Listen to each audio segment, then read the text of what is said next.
Okay, this is the chainsaw that my father bought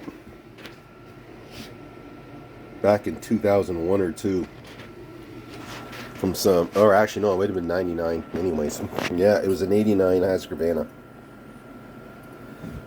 Sat in my shed in the backyard in Brampton for about 18 years. I decided I would fix it up and put it on my ATV as like a trail saw. And a big saw for that, but anyways. Took it apart. I made these aluminum block offs. This is the carburetor side.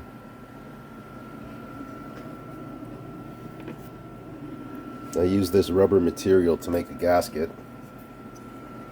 And you can probably see it on there. And then again on the exhaust side. And then you can see the gasket. And I put this fitting on here so I could do a pump test. Pump air into it, see if it leaks. Because you'd be prone to leaks where that little blue thing is. That's a crank seal. I just replaced that. And again on the other side of the crank, that's a new crank seal there. So the idea is to see if this thing will hold air.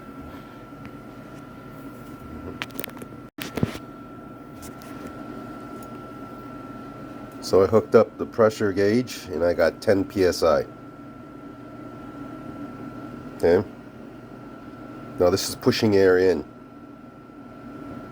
Okay, this will hold for a few hours. I've already tested it. I'm just showing. Okay, this is called a pop-off gauge. This is for carburetors, but you can use it for this kind of test too on small, two-stroke machines and such. So now I'm going to remove this gauge, take the air out of it, and put on this gauge here. This is the vacuum gauge. Now, oh, this gauge is on it now. I've already pumped it up. See.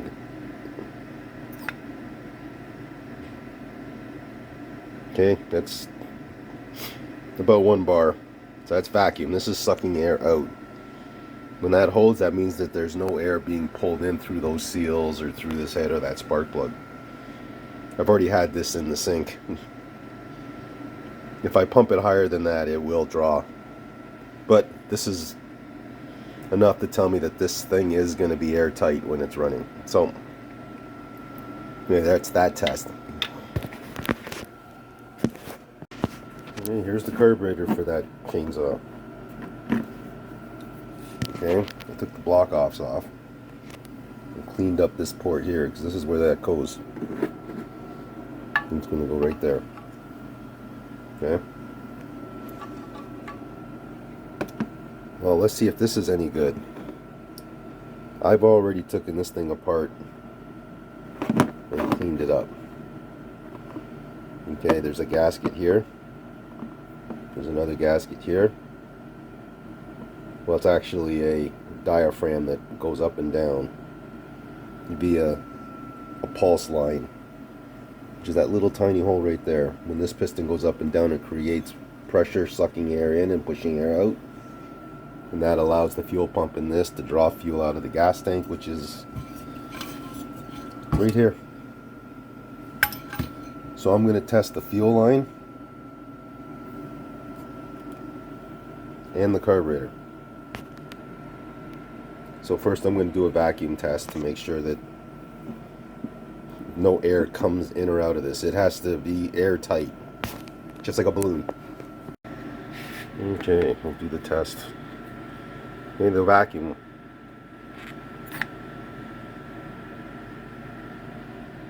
Yeah. The gauge isn't moving. Okay. So I just sucked the air out of that. Okay, now we're going to do a pressure test. I'm going to remove this gauge and put the other one on. Okay. Now I have the pump on here. It's hard to do this with one hand, but anyways. 10 pounds of pressure is good, and I don't know why there's reflective light there.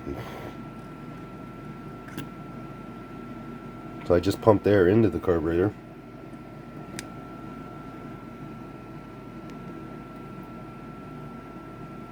and it's not moving.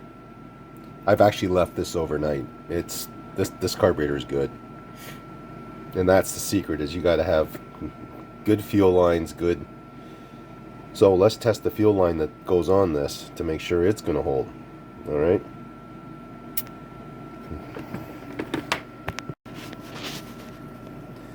Okay, there's the fuel line that goes in this chainsaw. I've already pressure tested it, but I'll do it again.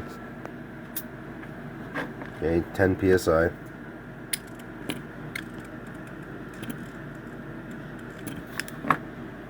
Okay, now we'll hold. If that was leaking because of maybe a loose joint or a loose screw or something, then this would have to be rebuilt. This will not run properly. It's that simple. Okay, so I can put this carburetor back on this chainsaw and put all the rest of it back together. The whole thing's completely apart. The ignition's off. Everything's off. Got to test the ignition. So I'll do that. I can test each and every component before it goes back on there and know for absolute certain whether this is going to run or not. And already I know that that's good. This piston, I've done the compression test. It was 150 psi. That's good.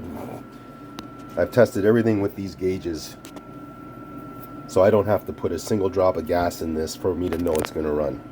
Okay. I put the fuel line back in the gas tank with the filter. So we're going to see if it holds the pressure. At least some.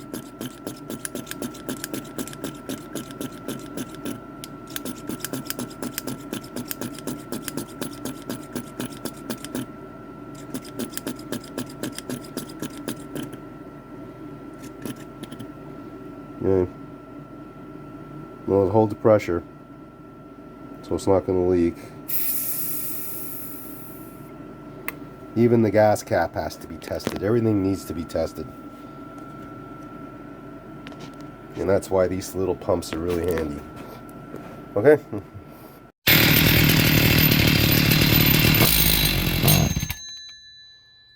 Oh boy.